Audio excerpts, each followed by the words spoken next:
and conducted by WIMS Ballari. And I take this opportunity to welcome all of you, and I request our chairman Arvind Patel to talk a few words about it. Good evening, everybody. Welcome each one of you to this journal club conducted by our KIC ASI. I'm very happy that even after the MidCon, immediately we don't lag behind in conducting this scientific program. And in fact, spreading it across the state. So we finished Bangalore, Mysore, and now it's in WIMS Bellary. We want this to spread across to different parts of the state so that our postgraduates will get the best out of this scientific program. We are utilizing these COVID conditions in a better manner so that these scientific programs like Journal Club and Mortality Meet is being watched by postgraduates across the state. So happy with this move. Thank our scientific committee chairman Lakshman, who is at help anytime, 24/7. With this, hand it over to Khalid, moderator of today's Journal Club. Khalid, take it over. Thank you very much, sir. I thank Dr. Arvind Patel sir and our Chandrasekhar sir, KCSI secretary, and our scientific committee chairman, Dr. Krish Lakshman sir. And he has been of immense help for us. We were reluctant in the start to host this journal club because in our WIMS we are still catching up to that scientific temperament of critically analyzing, but he told and encouraged, especially Arvind Patel sir, that everybody is not born learner. Everyone takes first step, and you may be taking a bit late, but still we have got opportunities to catch up. So we have got our postgraduate, young promising postgraduate, Dr. Vishwajit. So we'll be discussing, we are analyzing a article which will be discussed. I will not go into detail of that. Vishwajit, without wasting much time, I request Vishwajit to start his journal club. Good evening, respected teachers, my seniors and my friends. First of all, thank you for the opportunity for presenting a journal club presentation today. The journal club is being moderated by Dr. Khalid sir and Dr. Pawan sir. The topic is the recurrence patterns after surgical resection of intraductal papillary mucinous neoplasm, that is IPMN, of the pancreas. It is a multi-center retrospective study of 1,074 patients by Japan Pancreas Society.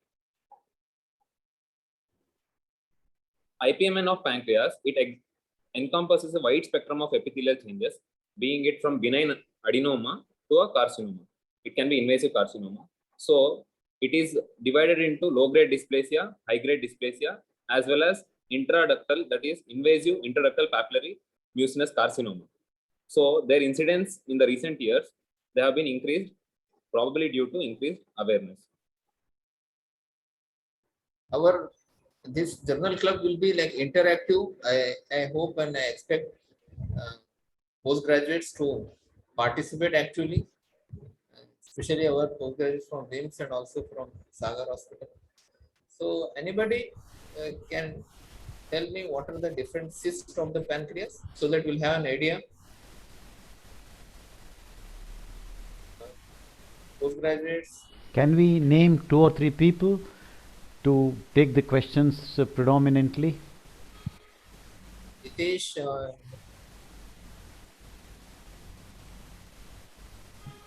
Hari, can you do that? Yeah. Yeah. Janani. Good evening, sir. Yeah. So please unmute yourself and be ready. Vinny, I saw the name Vinny. Vinny, will you volunteer to take questions? Hello, are you there, Vinny? Yes, sir. Good evening, sir. All right, please Yes, sir. Good unmute evening, sir. yourself for the first few minutes. The three of you can take Yes, the sir. questions from the moderators, and later on we can Vinny and change. Dr. Janani, And can you tell me hurry. what are the different cysts of the pancreas? Sir, What are the different mucinous, cystic lesions of the pancreas? mucinous cystic neoplasm, serous cystic neoplasm, and intraductal papillary mucinous neoplasm. Very good, very good. So she has told about the mucinous cystic neoplasm. Is there any difference between mucinous cystic neoplasm and IPMN? Classical, Sir, what would be yes, the, sir. In because mucinous, both are mucinous. yes, sir. Head will be involved more predominantly in mucinous cystic neoplasm. In case of IPMN, tail and body of pancreas will be involved. One classical, one important differentiating point. Like if it is there, it is And it 100% present in IPMN and it's not there in NCM. thick-walled, sir. Mucinous cystic neoplasm will be thick-walled, and calcifications will be there. And IPMN will be poorly demarcated. That is also one of the difference. Okay, appreciate it. Any other point, important point? Vinny and Ritesh. Sir, in mucinous, it will be like columnar epithelium with dense underlying ovarian-like stroma, sir, mainly in mucinous. I'll tell you the important point is here the communication with the pancreatic duct. The main or branch pancreatic is 100% present. That's not in mucinous. That is the main important thing. The other points are well taken, but this is also important. So, Vishwajit, you continue. Yes, sir. Okay. Although there are many studies indicating what are the indications for operating IPMN, recurrence patterns, their surveillance following surgery after IPMN is less widely reported. And amongst the reported articles, the pattern, there is recurrence pattern varies between 5 to 40%, mainly because there are less sample size and the duration of follow-up in those studies were very minimal. So basically, the previous studies, they classified IPMN into malignant progression of IPMN and new development of pancreatic ductal adenocarcinoma in remnant pancreas, that is after surgery, and extra pancreatic recurrence. These were the two types of recurrence. So ICG, that is International Consensus Guidelines, and European Guidelines, they have published the recommended operating procedures and post-operative surveillance based on limited sources only. So in the present study, the frequencies pattern, the survival, and the risk factors after post-operative recurrence of IPMN, they have been analyzed. This is a large cohort of 1,074 patients who underwent surgery for IPMN in 11 different institutes of Japan, so which come under Japan Pancreas Society. So one question I pause here to ask. So this study was taken data from 11 academic institutions in Japan. Japan, yes, sir. Can we call it as a meta-analysis? This is a question, not for you. Sorry, sir. Data was taken from 11 academic institutions. Whether this qualify it to be called as a meta-analysis? No, sir. So they have taken data from the 11 institutions and then they did a retrospective study. Meta-analysis is data collected from many studies and do analysis of that, sir. So it cannot be meta-analysis. Yeah, very good. Dr. Hari is to the point here. It cannot be called as meta-analysis because this is a single study, but data is taken from the. We can call it as multi-institutional study. Yes. Proceed. This is a retrospective study from January 2096 to December 2014, and the study was conducted in 11 different academic institutions of Japan. They have included 1,130 patients initially. So preoperative endoscopic ultrasound was mandatory in all the patients. The inclusion criteria include those patients who underwent surgery for IPMN and those who with pathological findings which confirmed IPMN. And they excluded 56 patients with concomitant pancreatic ductal adenocarcinoma along with IPMN. So endoscopic ultrasound, as we already mentioned, it was preoperatively essential in all the patients, and CCT abdomen was done in all the patients, but MRI was done plus or minus according to the need. So macroscopically, the carcinomas, they were classified as main duct type, branch duct type, and mixed type. And preoperative serum markers, that is carcinoembryonic antigen and carbohydrate antigen 19/9, were defined as elevated according to the above mentioned values. So although indications for surgeries were according to the ICG guidelines, but ultimately the decision of the surgery was based on the institutional protocol. Okay, here, just go one slide behind. Previously, sir. So here ICG guideline, what is that ICG guideline? Can you elaborate on that? Yes, sir. And which year it was?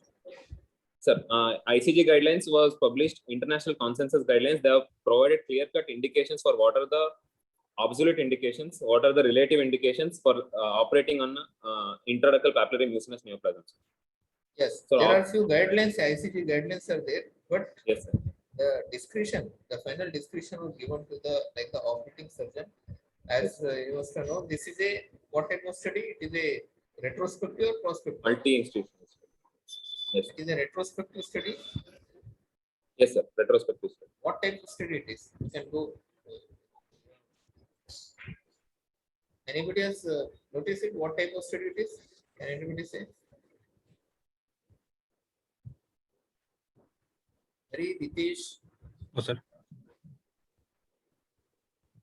this is a retrospective study, case control study, or prospective study. What it is? I want you to be involved in it.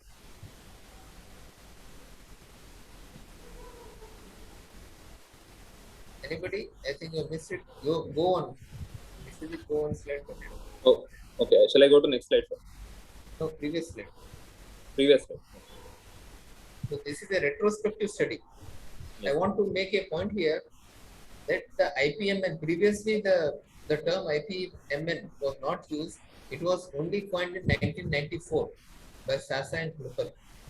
And WHO has included classification in 1996. So the moment the IPMN term was coined, within 1 or 2 years, this study has started. So from 1996 to 2014. So this is a very significant study. Just we'll be talking it about the positives and negatives. Just I want to add one point that this is a very latest term point, IPMN. So among that latest, the study is also has followed from that coining of the term. Okay, proceed.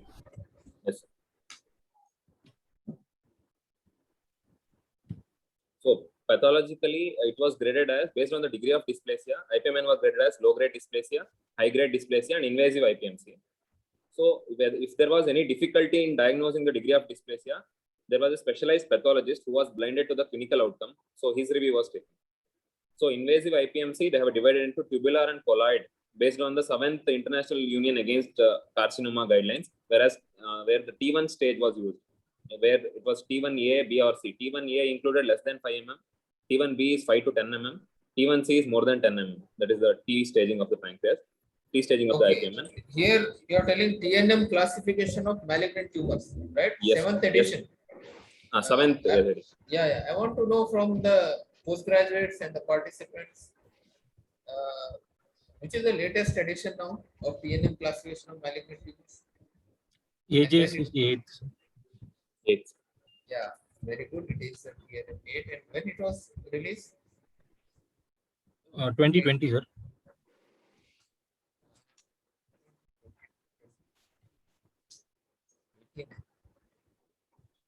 So, but malignant tumors, 8th TNM classification, 8th edition is there. 8th AJS. Yeah. Okay.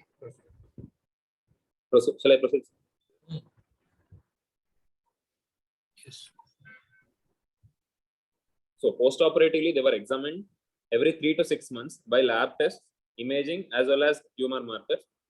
Recurrence was defined as a disease which was convinced by radiographic findings during follow-up after surgery, or with histologically confirmed whenever possible. In this study, that histologically they were confirmed in 27% patients, 27.1% to be exact.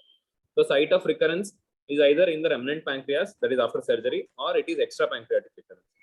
So the high-risk lesion in remnant pancreas, they were defined as metaclonus development of IPMN or malignant progression of an existing IPMN in remnant pancreas.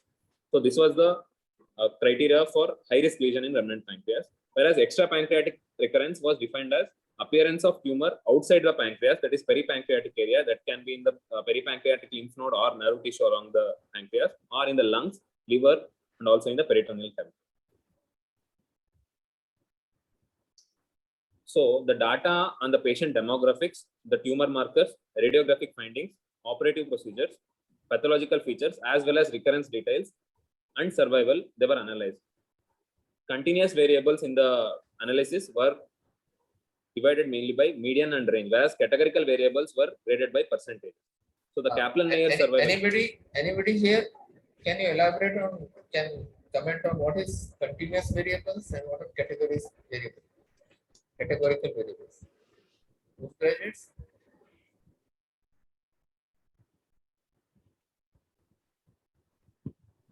Yeah. Lakshman sir has told here in the group in 2018. So thank you, sir.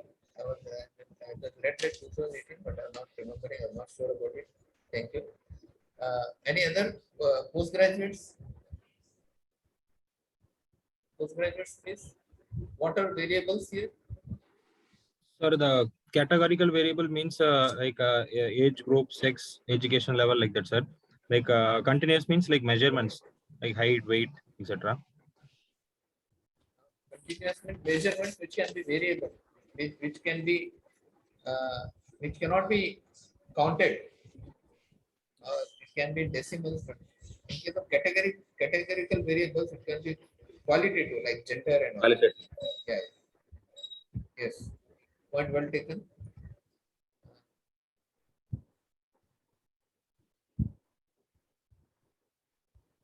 So the Kaplan-Meier survival curve was used to estimate the incidence curves, which are compared by univariate analysis using a log rank test, whereas multivariate analysis was performed using Cox proportional hazard ratio. So the regression model was used to identify the risk factors associated with the post-operative recurrence. And the SPSS software was used, and the survival analysis data was censored with survival analysis, and the p-value was kept less than 0.05 to make it statistically significant. Okay. Here, Vinny has commented here. Categorical variables cannot be decimals. Continuous variables can be decimals. Yes, that's what we are told. Point well taken. So here I want to ask question about, so Dr. Lakshman sir was very specific that you have to spend some time on statistics. So I want to ask questions like, what is this univariate analysis and multivariate analysis? Anybody?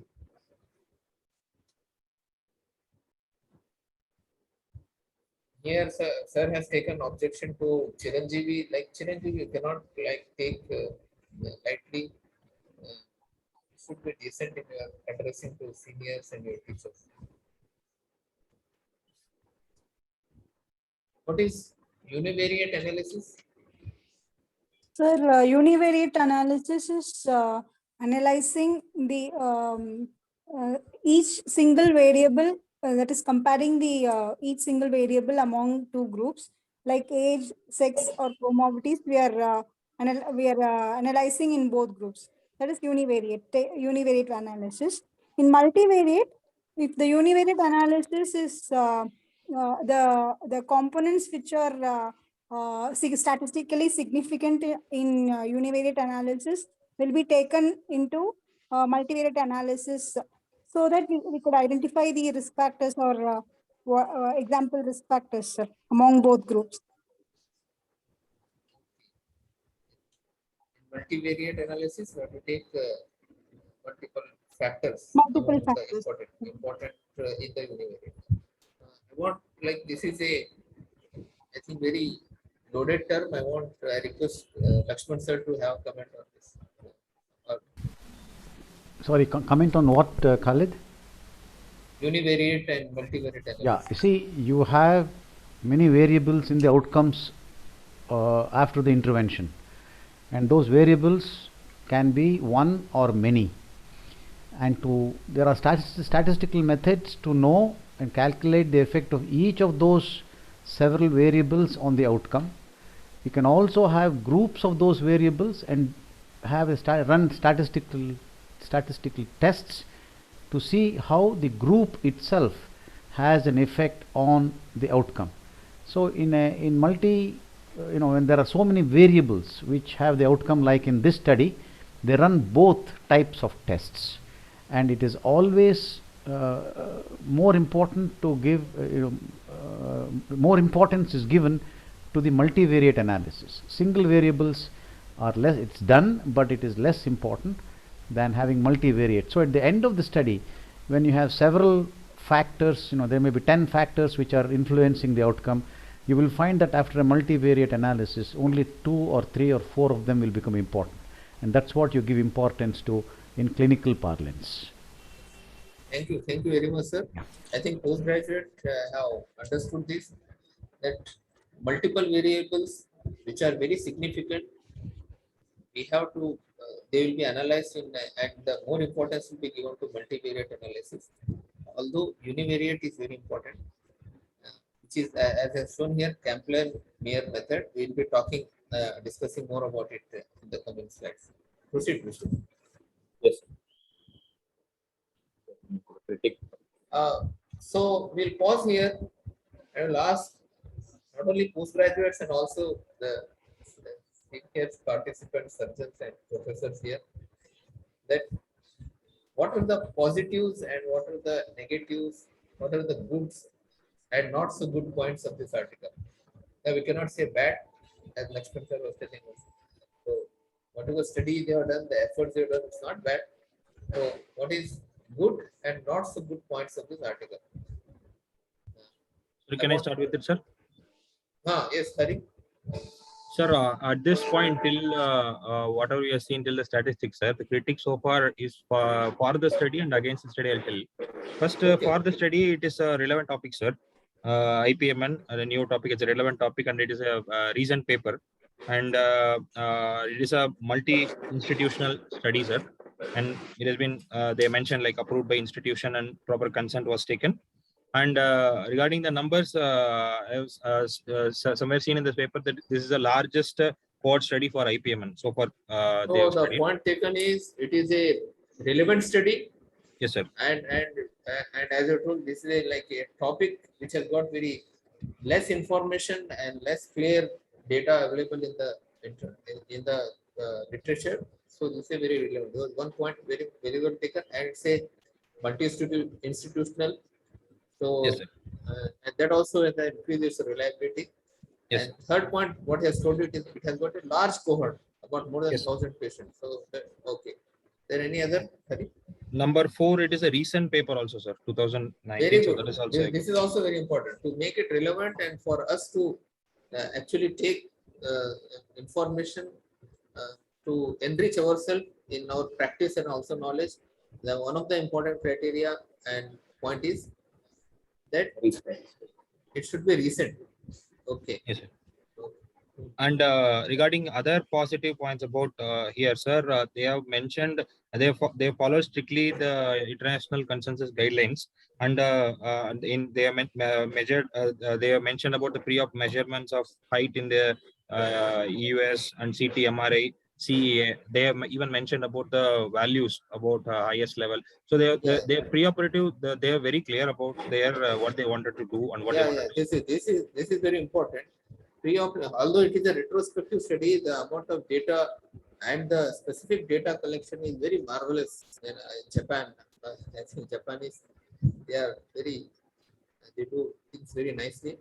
So the thing is, the thing what is stating was that all the data collection was to the point and very strictly followed. Like the EUS and CT, MRI.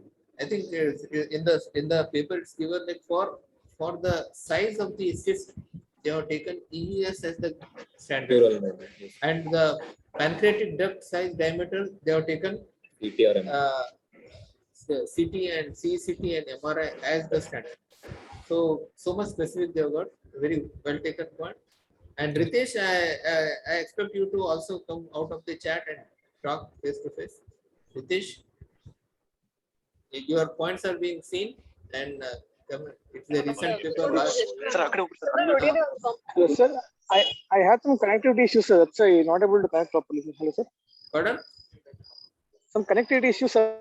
Let it be, The let it voice be. is not clear. That's why I'm putting in a chat box, sir. Okay. Try to speak. It makes us Hello, sir. lively. Like somebody from BIMS also should speak, right?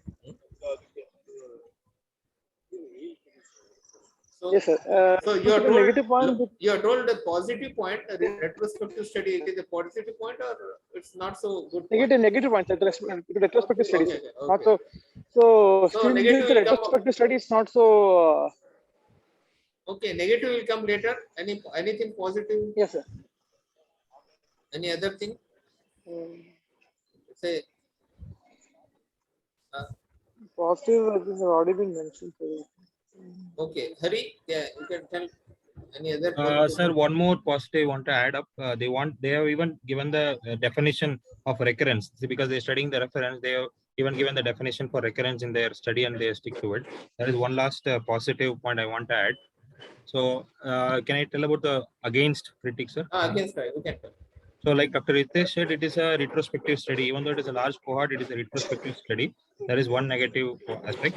And sir, I'm not sure about the impact factor. This Japanese gastroenterology, but it says when I look into Google, it says like less impact factor. And they have, even though they mentioned the preoperative measurements and definition followed ICG, I feel that there is no protocol followed regarding the surgery decision. Like when decided patient for surgery, I don't know where they followed the guidelines. That data was missing, sir. Yeah. It's specifically mentioned in the article that the final decision about taking what type of surgery to be done is left on the discretion of the operating surgeon. That's what, sir. Is it correct? It's what I so that I put it in again. Yeah. That may be the negative point. Well So taken. there's no uniformity between all the 11 institutions. Yes, sir. Exactly. Yeah. There's no uniformity, and you cannot expect uniformity in such a long trial and that too retrospective. Sorry, Ritesh, are you outside somewhere because there's a lot of background noise? No, sir. I'm inside a room, sir. Inside a room. So there's somewhere background noise coming. All right, please go ahead. Yeah. Yes. So, another one positive point which was like the pathologist was, I think, blinded there. A blinded pathologist was asked to comment on the recurrence and the type of. I think that point will be highlighted here. Any other point to be? No, sir. That's all from my side. Okay. I have one point, sir. Janani, please. Sir, it was mentioned that the requirement for informed consent was waived. Sir, is that right, sir? I think it comes in negative. Informed consent from patient was waived in the study. Was waived. Why do you say it's a negative point, Janani? Sir, obtaining informed consent from patients is required, no, sir, in a retrospective study where the information is anonymized. They are only looking at records. Nobody knows the name of the patient. Okay, they are just looking at the records and the factors recorded in that record. So an informed consent from the patient is not required. Okay, sir. Okay, but it's good that they thought of informed consent. They made a specific point of it. Yeah. Although they could not take it, they are regretting it. Their helplessness. They are showing that we cannot do it. Okay, sir. Okay. Yes, sir. Now I request Vishwajit to show the points. As most of the good points have been already mentioned, and just wanted to add on those points which are not discussed in the recent past. So it was a good research question for the study to be started, because the post-operative surveillance, whether we have to do lifelong surveillance or whether we should stop. So this was a research question. After the recurrence of IPMN, after the operating IPMN, there was the question. This was the question to be asked. So the study considered this as a research question. So that was the thing. And informed consent, as sir told, informed consent was waived because waived in terms of it can be waived. Informed consent can be waived in retrospective study where the outcome is expected to be good on the patient, and the Helsinki declaration was also mentioned in the study. So informed consent was waived was considered a good point. And as already mentioned, the extensive data collection and analysis was done, and the expert opinion was taken by the pathologist who was blinded to the clinical outcome. Yeah, this point I was mentioning. I could Yes. not articulate well. So, expert second opinion by blinded expert pathologist. That makes it the data and the study, it adds to the points. Good point. Yes. Okay. Coming to not so good points, it was already mentioned it was a retrospective study. And one more point I wanted to highlight is it was the baseline characteristics of the patients was not matched. So selection bias was already mentioned. Selection bias is bound to happen in the study. And pre-existing comorbidities, high risk behavior of the patient, they might also cause recurrence, as the etiology of recurrence is multifactorial. So they were also not matched in the study. And as it was already mentioned that there was the 11 institutes were involved and their own institutional protocol was followed for operating the study. Although ICG was considered, ICG guidelines were considered, and there were no comments on the type of surgeries and post-operative stay of the patients in the study as for now, till the critique. And follow-up and tests were not clearly defined. Follow-up for the patients, whereas while taking the patients, they have clearly mentioned endoscopic ultrasound was done and CT was done. And HPE diagnosis, confirmation of recurrence by HPE was only in 27% of patients. Most of them were radiologically, they were considered to be recurrent. And genetic studies were not done, which are the highest hierarchy in recurrence. Genetic studies were not done, or it was not mentioned or not reported in this. So, these are the points, one of the not so good points.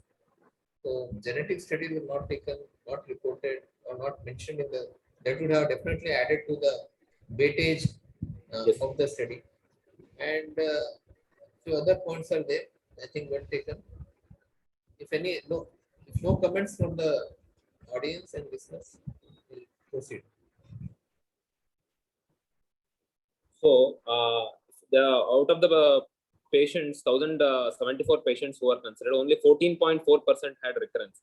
And the recurrence and they were divided into the head, body, tail, and diffuse. 654 patients had head of the pancreas tumor, whereas 280 patients had body and 117 patients had tail, as it is highlighted. And those were the operative procedures they were considered. Total pancreatectomy in 80 patients, pancreaticoduodenectomy, that is when main pancreatic duct is involved, pancreaticoduodenectomy in 636 patients, distal pancreatectomy in 313 patients, that which involves only the tail of the pancreas, central pancreatectomy in 32 patients, and enucleation was done in 13 patients. So, as I expected, like the most common site of IPMN is the head. So, Yes, sir. the Pancreaticoduodenectomy. like Whipple's is done in 636 patients, yes. And the surprise is the next most common operation is distal pancreatectomy. So, Yes, sir. although Most common IPMN site being body and tail, IPMN. okay. Yes. Yes. So out of the resected pancreas, there is 1,074 patients, low-grade dysplasia in 487 patients, high-grade dysplasia in 340 patients, and invasive carcinoma, that is IPMC, in 247 patients. Post-operative recurrence was in 155 patients, that is in 14.4%, which accounts for 14.4%.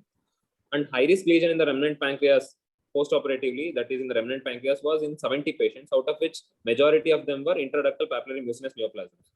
And the resection for high-risk lesion in remnant pancreas was carried out in 36 patients. And 36 patients and 34 patients were not operated. Out of the 70, only 36 patients were operated. And the extra pancreatic recurrence was seen in 88 patients, out of which majority was seen in local recurrence and the second majority in the peritoneal recurrence. I think this is the very critical slide, very important slide. I want to spend some time here. So, audience, postgraduates, what you understood from this slide? What is this high risk lesions in remnant pancreas? Sir, post surgery, sir, resection of this thing, they have look for recurrence in like two ways: in a remnant pancreas and also on the other arm, extra pancreatic recurrence. So these two things they have studied, which we are understood. And what are the nature of the lesion in the recurrent pancreas, either it is IPMN or pancreatic ductal adenocarcinoma, and who are the patients going for resurgery. It's what they have studied, sir, so that we can look into for the nature site of recurrence. We get an aspect of IPMN. How it will be. Exactly, Dr. Hari, you told, right. So the high risk lesion remnant pancreas, this is the recurrence. The pattern was like 70 numbers of 70 patients, like 6.5% of the patients had remnant high risk lesion or recurrence in the remnant pancreas. And the extra pancreatic was about 88 patients. So another thing what they have done is among the high risk lesions in the remnant pancreas of 70 patients, about 36 patients they had operated. Yes. Operated. So this I want you to remember, because in the following slides, this point is being highlighted and a lot of data has been done on this. Khalid, look at the chat box, answer that Dr. Lakshman's question. Okay. So invasive, enucleation for the IPMN.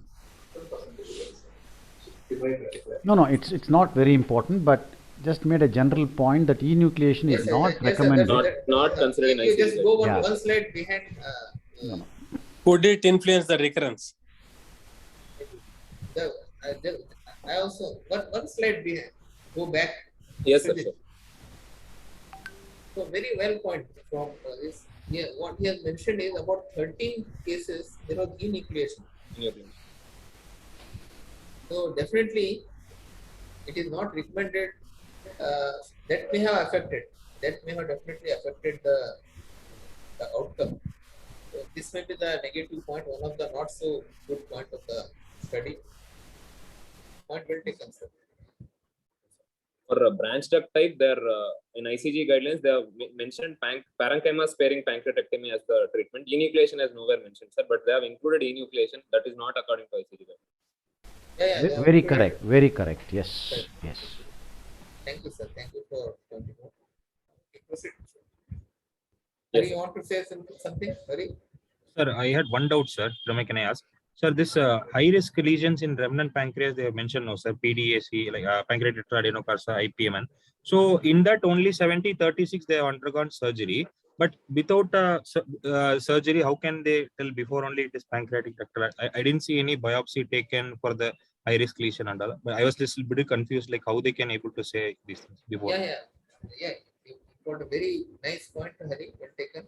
But as you must have understood from the previous slides that biopsies and all were also taken, and main focus and main weightage was given by radiological recurrence. Radiology. Okay. It was mentioned, and they also relied on pathological, like the US guided. Only in 27%. Fine. They have done it, but 27% reliance was patients on only. radiology. Vishwajit, you want to clarify on that point?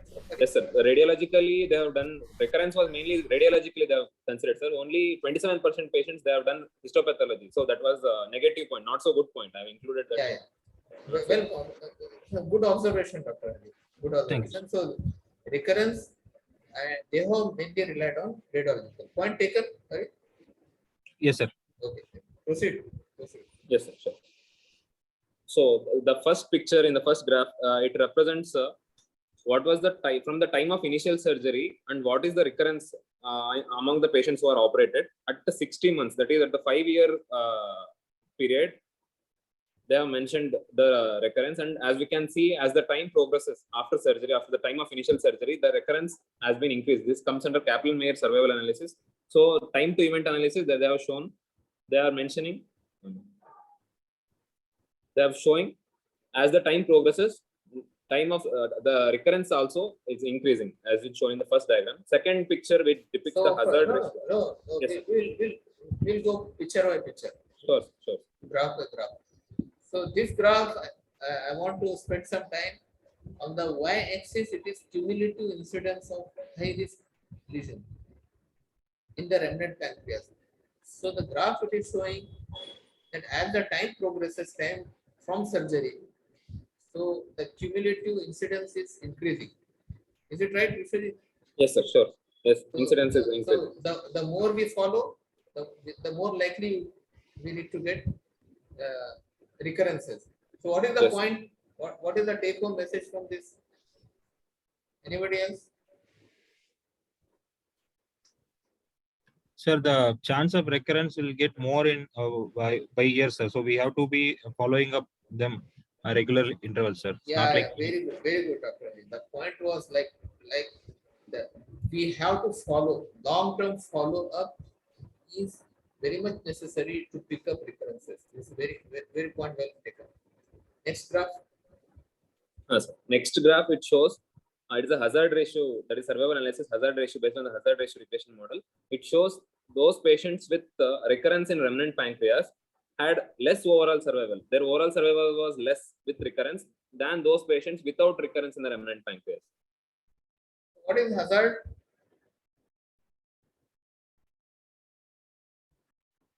Anybody? What is hazard? What is hazard? Then we'll go to what is hazard ratio.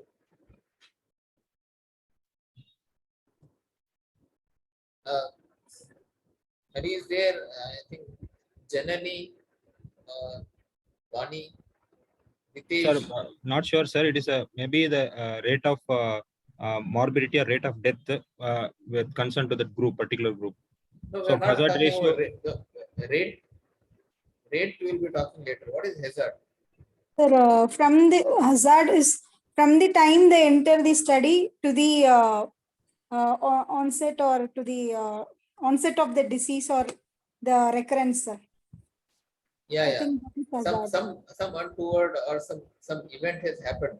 Yes, Like sir. especially under our study, under our observation, like any death has happened or recurrence has happened, or sometimes good can also happen. We have to define in before that any event which is happening. Time to event is the hazard. So the ratio will be, what is the hazard ratio? Hazard ratio. It is a measure of magnitude of the difference between the two curves. That something has happened in one limb, one event has happening in a particular speed and particular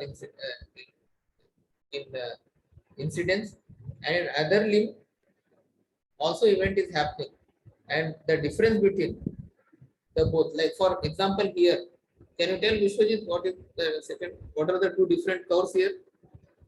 Patient without recurrences in remnant pancreas and patient with recurrences in remnant pancreas. There are two.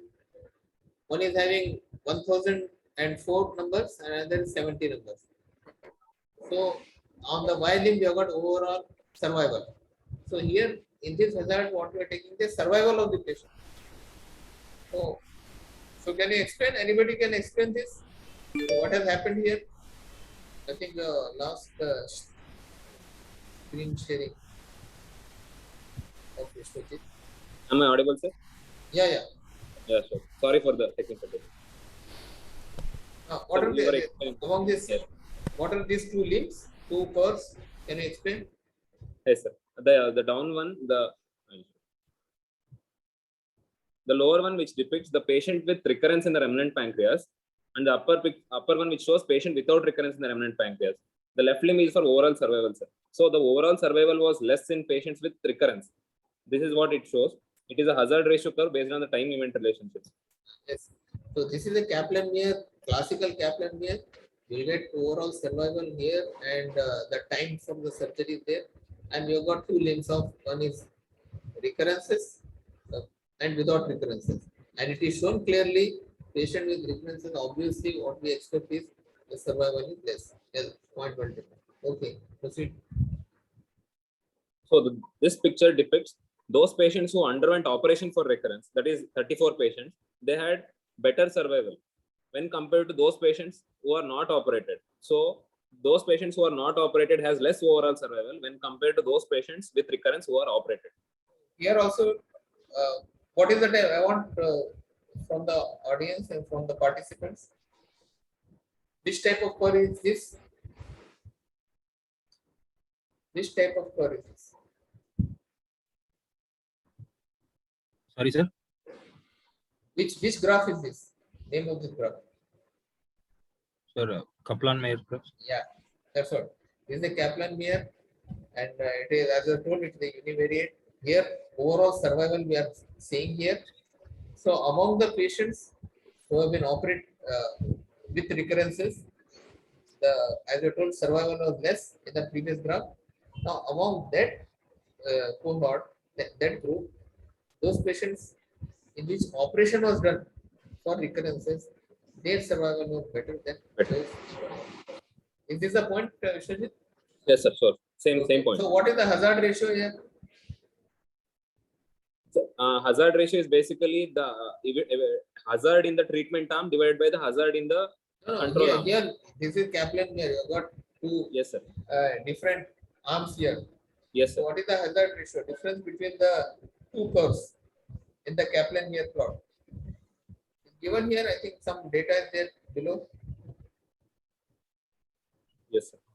So it's there. And, Class, you see, in the 0 month, it is 36 by 24, 34. And as you proceed in 60 yes, sir. months, This they are 60 comparing. Yes, sir. They are comparing time with the till the death of till the death of the patient. They are comparing what is the time from the initial surgery. So that's what survival is better in case where operation was done. Done. So hazard ratio is the ratio between the upper arm and the lower arm. So here, I think the best is at the 6 months, at the 5 years, the 60 months, 5 years after the operation, the hazard ratio is 10:1. So Yes. very significant. So the hazard ratio is the ratio. It is the difference between the two curves. The data in the two curves. Like here, they're mentioning at the 60 months, in the operation group it is 10, and in the non-operation group it is 1. So it is very significant. Okay. Is this the I explaining right and the comment is right, sir? Lakshman sir? Yes, yes, To add it's fine, something? it's fine. You just have to divide it and it's expressed as a ratio. So the hazard ratio can be point. Yeah. If it is 1, if the hazard ratio is 1, it means both curves are similar or the same. And if the intervention is better, then you can see that the ratio is higher, 1.2, 1.3. And if it's worse, it's 0.7, 0.6 like that, the outcome. So it depends At one on. point it is almost 10, sir. Yeah, so in one it's 10, yeah, that's right. Yeah. At 5 years time, yeah, that's the Yeah, way yeah. it is, yeah. Thank you, sir. We should just proceed. Yes. So the first picture, it depicts those patients with post-operative extrapancreatic recurrence had less overall survival when compared to those patients without extrapancreatic recurrence. That is, in those patients who had local recurrence or in the patient in the remnant pancreas, they had better survival when compared to those patients who had extrapancreatic recurrence. Yeah. Pancreatic recurrence and Extrapancreatic recurrence. okay. So here also, can you comment on hazard ratio here? Yes, sir. Just now, sir has guided you in the previous slide. So extra pancreatic recurrence minus is not there. It's the Yes, sir. The 482 lower one is not patients there. we have survived till 60 months, right? Yes, sir. Yes, sir. So what does it mean? That means extrapancreatic recurrence, that is, extrapancreatic recurrence had less overall survival. Those patients with recurrence in the remnant pancreas was still better at survival when compared to those patients who had extrapancreatic recurrence. Okay. And proceed. Yes. The second picture depicts amongst the extrapancreatic recurrence, those patients who had recurrence to the peritoneum, they had less overall survival when compared to other tissues. That is, the local area or lung, they had better survival when compared to those patients who had peritoneal recurrence, peritoneal dissemination. Okay. I want somebody from the participants to just summarize of all these 3-4 graphs. What has happened? Just as an interaction. The patient who Okay. Yes, sir. Yeah, please, sir. Janani, you have been very quiet. Talk. Janani, Ritesh, and Sushil, Darshan, please. Janani, please. Yes, sir. So in the first graph, they related the time interval from surgery to recurrence, sir, and the frequency of lesions in remnant pancreas. So in that, the time from surgery, with the increase in time from surgery, the risk of recurrence is more. So according to first graph, and according to second No, graph, what is the message from that? These graphs can be confusing, it may actually be boring, but there is a very important clinical message in that. Hari actually mentioned it. So just repeat what is the message from that graph? with increase in time from surgery, the incidence of recurrence is high. So you sir. have to keep them under surveillance for life. Yes, sir. You understand? Keep them under surveillance for life. Why should you keep them under surveillance for life? If we detected the surgery, So the next graph says that when you detect it and if you do surgery, their survival is better, okay, than if you don't do surgery. So that the next graph explains the reason for your keeping them under surveillance for life. Yes. Okay, and then the other graphs about pancreatic and extra pancreatic recurrences. What do they? Just give the message. Don't worry about the graph. What is the message from that? But following second surgery, the survival is better. That we have mentioned. We have mentioned. What about the pancreatic and extra pancreatic recurrences? About the patients with surgery for pancreatic recurrence cases, Yeah. and without If patient, the recurrence is confined to the pancreas, survival is better. If there is extra pancreatic recurrence, survival is bad. And in that subgroup who have extra pancreatic recurrence, if it is peritoneal recurrence, survival is the worst. Okay, if it happens elsewhere, in the lymph nodes, for example, or somewhere else, then the survival is better than if there is peritoneal metastasis. Okay, that is the message from these four graphs. Please continue. Thank Yes. you, Dr. Janani and Dr. Lakshman, sir. Proceed, sir. So they divided the recurrence into local recurrence and local recurrence, peritoneal dissemination, lung metastasis, liver metastasis, and multiple extra pancreatic recurrence, out of which local recurrence was found to be high. That is 26 patients had local recurrence. Coming to the critic. So,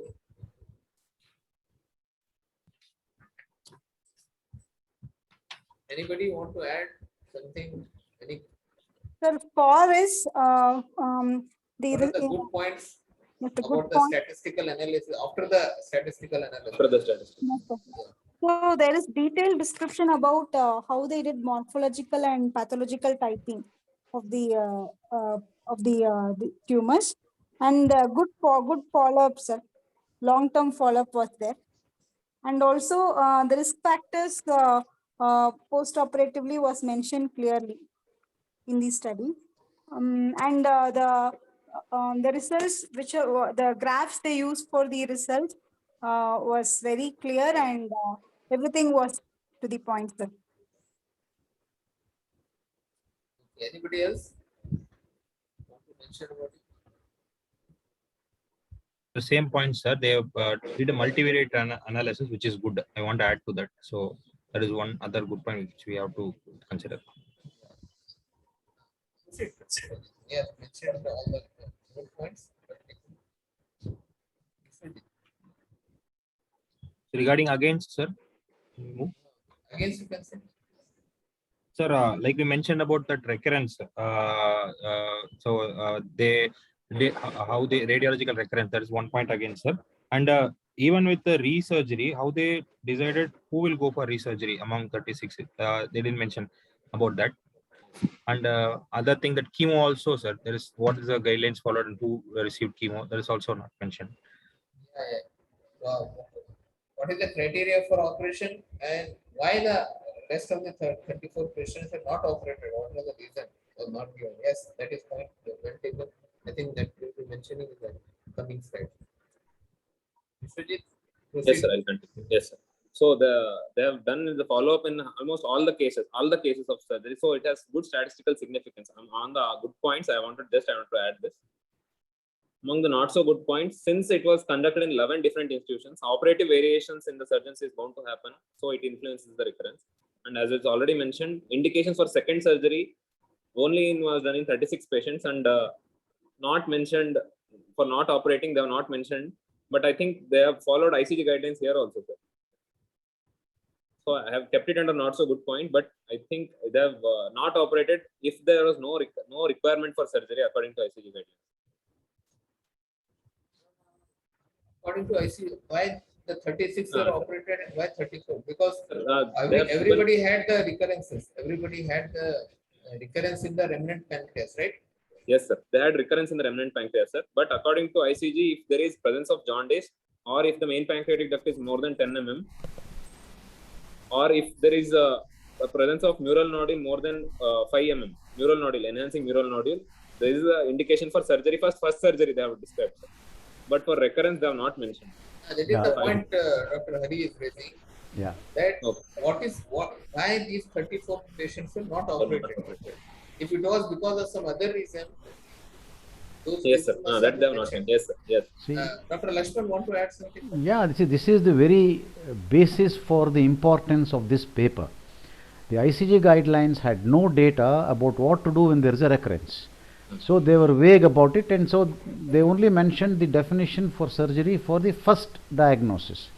And they said they basically left it to the surgeons at large to decide what to do with the next one. So you can see that over a period of time, from 96 to whatever they have followed, surgeons chose, some of them arbitrarily, chose to operate and arbitrarily chose not to operate. And so you have this cohort with both groups giving us clear indication now, after this study, clear indication that if there is a recurrence in the pancreas, you have to operate.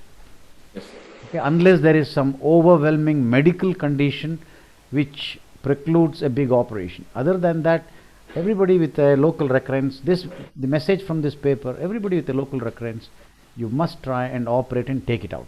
Then that gives you better overall survival. Can I add one thing? Yeah, please. I think this study, one of the important point of this study is that they have shown the lacunae in the guidelines, so that we can improvise on it and that we can design future studies. That's right. Yeah. Proceed. Yes, sir. So this study is one of the largest cohort of the patients that were included in the surgery for IPMN. Out of them, 14.4% had significant, they had recurrence with significant shortened survival. Out of 24 high-risk lesions in remnant pancreas occurred after 5 years after surgery. Amongst them, second surgery for metachronous high-risk lesion in remnant pancreas might also have a potential to improve survival. So based on the data collected, lifelong continuous surveillance, this is the lifelong continuous surveillance of remnant pancreas following surgery might be necessary for IPMN patients to diagnose and treat the high-risk lesions at an early stage. So concluding, in analysis of 1,074 patients who underwent surgery, the overall recurrence was 14.4%, and the metachronous high-risk lesion in the remnant pancreas could occur even beyond 5 years after surgery, and second surgery for these high-risk lesions might improve survival. Hence, lifetime survival is necessary, and extra pancreatic recurrence might occur even in the low-grade dysplasia also. Although invasive APMC is the strongest risk factor for recurrence, hence the attention was needed in all the patients who underwent surgery for IPMC. Yeah. Khalid, there are some relevant questions raised by Arvind. Can you please take them in the chat box? Site of recurrence and survival studied and follow up. I think they are not mentioned in this study that survival related to the site of recurrence. They are mentioned, sir. It is mentioned, there was a pie graph. Yes, sir. Pancreatic and extra pancreatic. Vishwajit, can you go back to the pie graph that you showed? Sure. Yeah, this one. Yeah. The site of recurrence is mentioned, sir. Site of recurrence is mentioned. They have also done the Kaplan-Meier there to show that if it is extra pancreatic, the overall survival is low. That has been said. But the other ones that you have raised, how many were followed up for 12 years? That data is there in the big graph, but I mean in the big chart, but I can't, table, but I can't remember that. But we can go back. Can you remember offhand, Vishwajit? How many patients were followed up for 12 years? That big table does give you that information, but we can go back to the paper and find that. That's not an issue. Right. Okay. Yeah. So, The cause of death, from the information we have in the paper, they must have excluded other causes like cardiac death and stroke and all that. They only talk about overall survival, and because it is a cohort of a similar group, some of them may be due to extra pancreatic, extra IPMN causes, but they match in both groups, so they will not come in the way of the conclusions. Dr. Naz Sheikh has a point here. Chemotherapy, whether chemotherapy is not so useful according to the study. Yes, chemotherapy, I think in IPMN, not surgery is the mainstay of the treatment. Yeah. Any point to get? To answer Naz, I think chemotherapy in any kind of pancreatic carcinoma is still a debated issue. All right, and the degree of survival improvement with either chemo or radiotherapy in any pancreatic cancer is still very limited. There are many studies which are studying it, but I think they are still the final word is not out yet. Yeah. I think name Galaxy Z Flip 3 5G. I don't know what the name is there. This study should encourage us to do study from different medical colleges. Point well taken. We have to do study. And another point is there. Why Dr. Lakshman has chosen this paper? What may be his hidden message to the postgraduates and to the practicing and young surgeons? Why this study? Because as I have never seen our pathologists and our radiologists will not report IPMNs. They are not used to it at least in our part of the Karnataka. But Lakshman sir was telling other day that in his practicing span of 20 years or more than 30 years, only 3 cases he has seen. So either it's very less here or thank you, sir. Nuli sir, sorry sir, not recognizing. Because Dayan and Nuli sir, Galaxy phone. So why we have taken this? Why we should worry about such conditions which we rarely encounter? Anybody else? Anybody?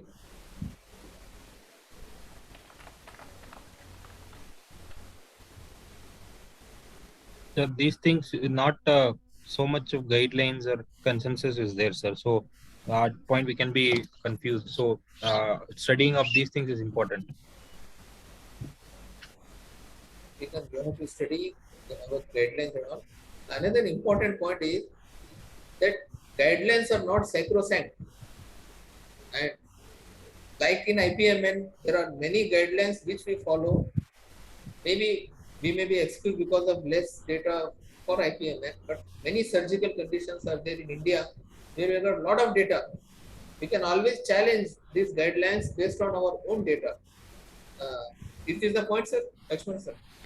Yes. I mean, guidelines are guidelines. It's not the law. And so the other thing is that when there is, and the guidelines mention that those things are not based on the level of evidence, but on general practice or general consensus. And so these are areas where people can start studies, as Dr. Nuli has very nicely suggested. These are areas where we can pool data and start our own studies to get proper data. And if you publish those data, the guidelines will definitely consider those data, and I'm sure they will change if we provide them proper data.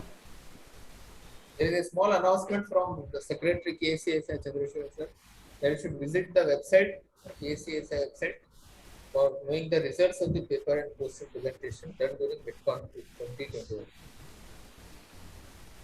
So proceed. Proceed, Vishwajit, go on. Yes, sir. So, in coming to the other studies which have done the research in the same topic, the one study was a pattern of recurrence after resection of IPMN, who, when and how, from Giovanni Marchiagni et al. From 2015 December, recent study. They included 412 patients. It is also a retrospective study, and they resected 412 patients, and the recurrence in that study at 5-year follow-up was 17%. When compared to our study, when compared to this study, that is 14.4%. And they concluded that recurrence in branch duct type of IPMN is infrequent, and the surveillance for this type of IPMN may be avoided in selected cases. So the second study was the pattern of recurrence. Yes.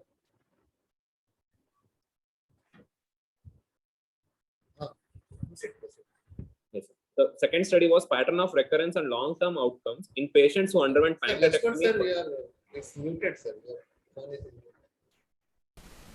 Sorry, yeah, go on, Vishwajit. Nothing. Yes, sir. The second study was the pattern of recurrence and long-term outcomes in patients who underwent pancreatectomy for only high-grade dysplasia type of IPM, and they include only HG data, that is high-grade dysplasia, implications for surveillance and future management guidelines. That is also recent, that is 2015 study. This study included 100 patients with high-grade dysplasia of IPMN. It is also a retrospective study, and the recurrence at 3-year follow-up was 9%. So they concluded that the prognosis in high-grade dysplasia following resection is good, but high-grade dysplasia is a marker of recurrence or adenocarcinoma. Okay, somebody can go back. So these two studies and our study, can we make it side by side? What are the advantages of our study vis-a-vis this? Number one, I think here the cohort in the previous study is the number of patients taken are relatively less. About in this second, it is 100 patients. In previous, it was like 400 patients. And our study is definitely more than 1,000 patients. And here, any other point? Any other point from the participants?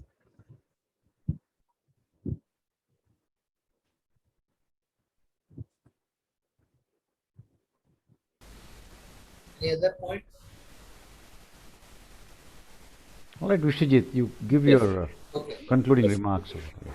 So as this study is a pioneer study which included large number of patients regarding the IPMN of pancreas involving large patients, further prospective studies are essential to conclude whether there is a requirement and it is feasible enough to follow up a lifetime for patients who undergo IPMN surgery, and the clear-cut indications of surgery in patients with recurrence, and also for the factors which play a role in late recurrence of the disease. Further prospective studies are required under the similar topic.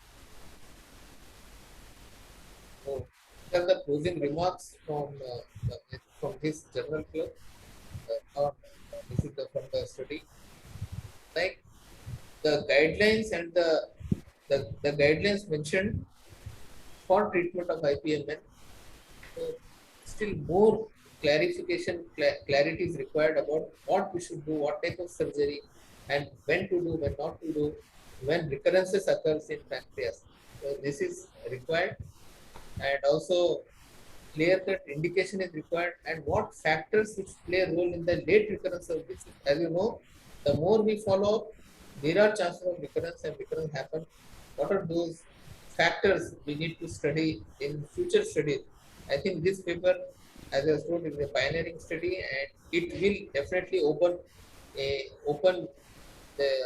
the gate for many more such studies and more relevant and more statistically relevant studies like prospective studies and case controls and RCTs. Okay, proceed. Any other Yes. thing? Yes, sir. Finally, I would like to thank Dr. Lakshman sir. Amongst his busy schedule, he has taken time and he has educated me for preparing this journal club. Thank you so much, sir. And Dr. Arvind Patil sir for giving me an opportunity to present this. And our HOD sir, Dr. Prabhu Hubli sir, who is a constant source of inspiration and backing up at every stage of preparing this journal club. And Dr. Gadi Devakar sir, who is very friendly and answering all the queries regarding this. So finally, thank you all, sir. Thank you. Thank you. Thank you, sir. Any comments or any concluding remarks from Lakshman sir and our secretary? Or Concluding other remarks will come from the chairman. But before that, let me congratulate you, Khalid, on doing an excellent moderation. I think the program was very well conducted. Vishwajit, you worked very hard, and that shows because your presentation was very crisp and you knew what you're talking about, and you may thank me for guiding you, but you took the guidance, and I give you full marks. Thank Full you. marks for the amount of effort you put in, and I hope this stimulates you, your friends, and other postgraduates across the state to really look into critiquing a paper. Please understand, I keep saying this, I've been saying this for many, many decades, that just reading something from a textbook and regurgitating it in an exam is not proper surgical knowledge. It's important. I'm not at all belittling exams, it's important. But when you practice evidence-based surgery, the first skill you need to have is the capacity to critically appraise a paper. And the Journal Club does just that. Okay, you sat down, all of us sat down, discussed what are the good points and what are the not so good points in a paper like this. And for all important clinical decisions, you have to look at papers and draw conclusions the way you did. Anyway, I think it was a very good session, and congratulations to you again, and over to Dr. Arvind. I request Dr. Arvind Patel, sir, Chairman KCSI, for the concluding. Thank you. Thank you, Dr. Lakshman, first thing. Thank you, Vishwajit and Dr. Khalid. In fact, I'm so happy that I still remember 2 months back, I came to the department and said, Yes. Yes. let our postgraduates start attending these scientific meets. See, I have seen there is some hesitancy seen in some of the postgraduates in some of the medical colleges. And this goes off only by involving yourself or ourselves in these type of scientific meet. The second thing I would like to reiterate is we should question, we should critique the papers. Otherwise, we will never learn. We can learn only by questioning. The art of questioning also we should learn, and we should get involved. Only then we will be at par or better with our fraternity members. So with this, I again thank our scientific committee chairman for mooting this point, that is monthly journal club and mortality meet on a regular basis. So thank you, our dynamic secretary Chandru, for taking the initiation and going ahead with the scientific meetings. Thank you, one and all. And thank you, Khalid. On behalf of KCSI, I thank Ballari people giving a good scientific program today, and especially Khalid. You gave a very good moderating part, very nice. And on behalf of KCSI, announcing here, we have announced the results, that is prize winners of paper and poster presentation done during MidCon 2021. Please go through our website, and individually also we'll send a message to all the people, and prize will come to their this one along with the certificates. Certificates will be sent to them by email, and prize, that is a book, will come to their address. Thank you one and all, and I thank Dr. Lakshman sir for this scientific session, which is going very smoothly. This is because of Dr. Lakshman sir, and also I take this opportunity to thank him for conducting a very good MidCon 2021. Because of his effort, it came out very nicely. I thank once again, sir. And I thank our chairman also. Yes, sir. Yes, sir. Yes, Sir, if you permit, Arvind Patel sir and yourself, I request probably, sir, he wants to say something, sir, probably, sir. Yes, sir, Karen. With your permission, sir. Please, of course. He is the president of our local branch and HOD of it. No problem, Prabhu. As usual, sir. Lakshman sir ಅವ್ರಿಗೆ thanks ಹೇಳದೆ ಇರಕ್ಕಂತೂ ಸಾಧ್ಯನೇ ಇಲ್ಲ. Thank you. It's a pleasure, sir. It's a pleasure. Yeah. Congratulations to my student Vishwajit and my Khalid.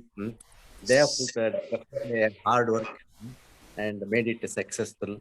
And it definitely, as Lakshman sir constantly insists, that it is a stimulus for us to go further, carry out the things further. Anyhow, thank you, sir. Thank you. Thank you, All sir. right. Okay. Sorry, Chandrasekhar sir, I interrupted you. No, nothing. Okay, sir. So, Carry I on. think- All right. So once again, I thank on behalf of KCSI for all the members who attended this scientific session, and good night, sir. And with Good this, night. we'll end the programs. Good night, everybody. Good night. End the Good night. meeting. Thank you. All right. Yeah.